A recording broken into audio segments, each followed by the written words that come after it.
I grew up in Memphis. I was basically a beer drinker.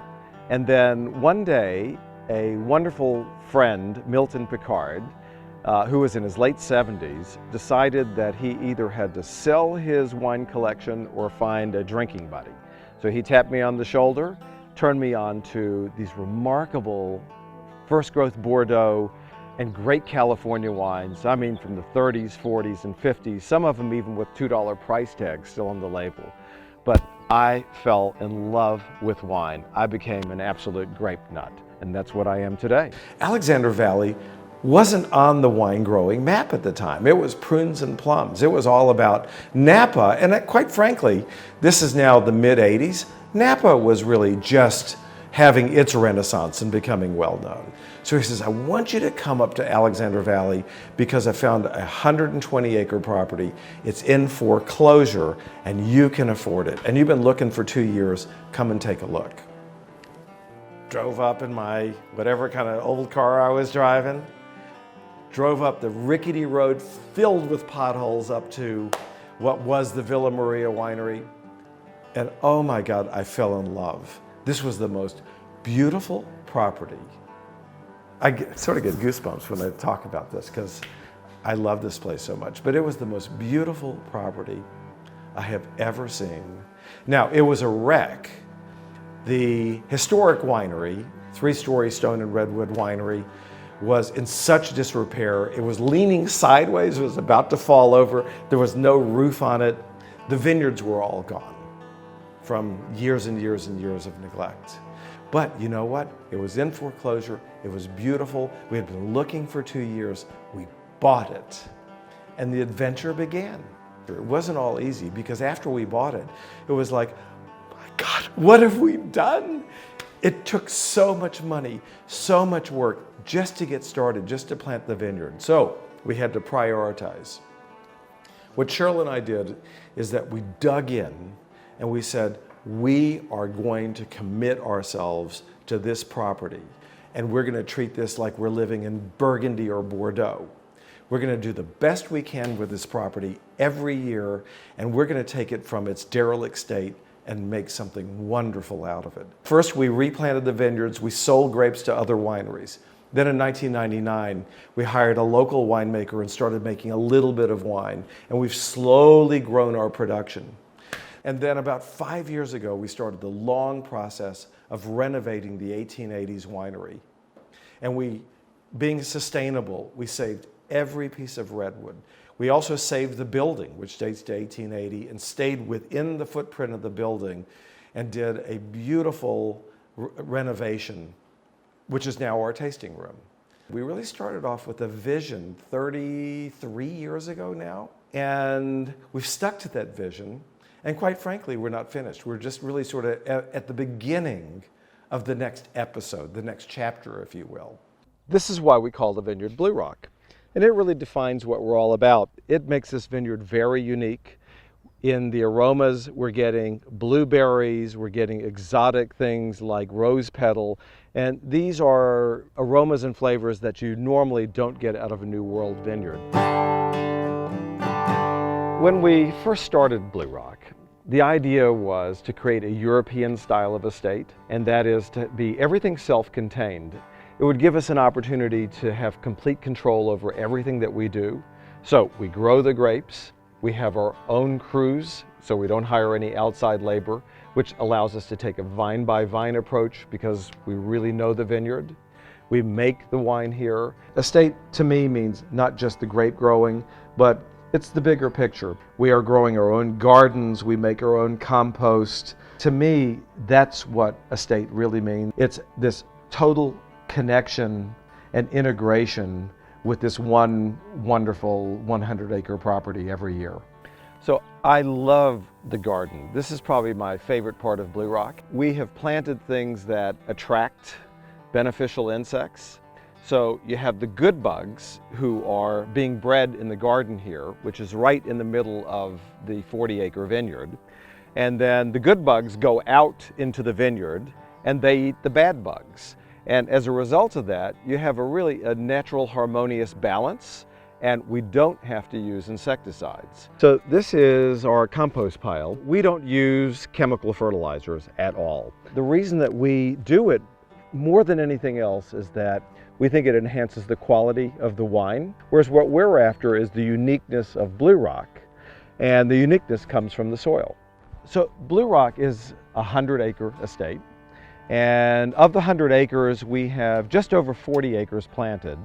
And we planted it originally in 1987, and because of disease and various things, we have slowly replanted the vineyard every year, 3 or 4 or 5 acres at a time. What does great here are the Bordeaux varietals: Cabernet Sauvignon, Cabernet Franc, Malbec, Petit Verdot, and Merlot. The clone of Cabernet Franc that we planted, it's really cool stuff. This clone actually came from Cheval Blanc, which is the greatest vineyard in the world for Cabernet Franc as a varietal. We have an average temperature swing of 45 degrees between the high of the day and the low in the evening. And that 45-degree temperature change means that at night the vines are really sort of shutting down. Therefore, the wines, the Cabernet in particular from this property, has a real brightness of fruit flavor. It has plenty of acidity. Therefore, it goes great with food because of the natural balance, because of the depth of flavor, and because of the acidity keeping it bright and fresh. What I sensed when I first met Kenny was his ongoing excitement about this place. And you really can't be dedicated to making wine unless you're excited about it. I've never been given the directive, go make a wine like our neighbors. I've always been told, make what Blue Rock wants to make, the story that he wants to tell. Really, I got into wine, and Kenny got into wine, and everyone on the Blue Rock team got into wine because it wasn't just one thing. So I was delighted to get a chance to come in and work with the Blue Rock estate specifically. There are 17 different blocks planted to different varietals and rootstocks at this place. As I got to know each of them, I was thrilled that they actually all are different. And not every winemaker gets a chance to work with all that incredible raw material. There's this history, there's this legacy that feels special here. I think about that what we're doing here is about building a legacy. You know, it is in the vines, it is in the land, it is in the wines that we craft in the name of Blue Rock that we're creating something that is going to stand the test of time. And in the whole team here, we feel very special to be a part of that.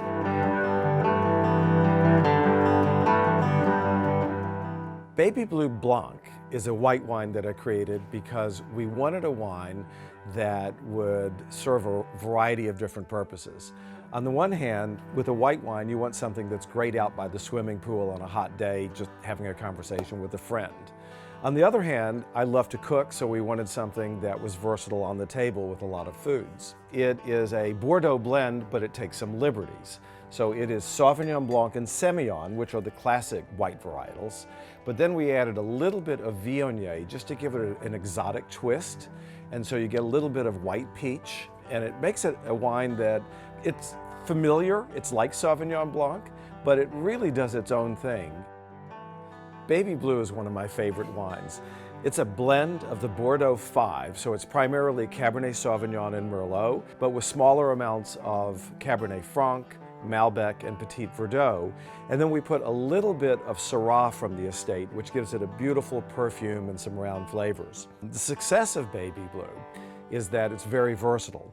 On the one hand, it's a wine that you can have without food, just having a great conversation with a friend out by the swimming pool. But unlike Cabernet Sauvignon, it's a very versatile wine. So Cabernet requires rich meats because of the tannins. Baby Blue is not heavy, and therefore goes with a lot of different foods such as white meats, pork, chicken, but it's also great with a grilled salmon or a portobello mushroom. It's just a really versatile wine, and everyone seems to love it. Our estate Cabernet Sauvignon is made from the oldest vines on the estate that I planted in 1987. We typically will blend in with the Cabernet a small amount of Malbec, Petit Verdot, and maybe some Cabernet Franc, depending on the vintage. We blend because we want added complexity. I think you'll find that this is a really unique Cabernet. It's not your typical California Cabernet Sauvignon in that it's not heavy, it's not jammy, it's not alcoholic. It's a more feminine, restrained style. It has beautiful aromatics. I get black cherry. I get this sort of exotic rose petal, which is very unique to the Blue Rock Vineyard. It has lots of flavor. Then again, it's not a heavy, jammy wine at all. It's something that is beautiful on the table with a variety of different foods. And what we've decided to do is to really, build one friendship at a time. And the way we do that is by getting to know people and them really getting to know us on a deep level, and then remaining friends on an ongoing basis. But at the end of the day, I'm really living the dream. And it's all about sharing what my lifetime passion has been with other people who really want to know our story, to drink our wines, and to go home, be our ambassadors, and to tell their friends. How could anybody live a better life than that?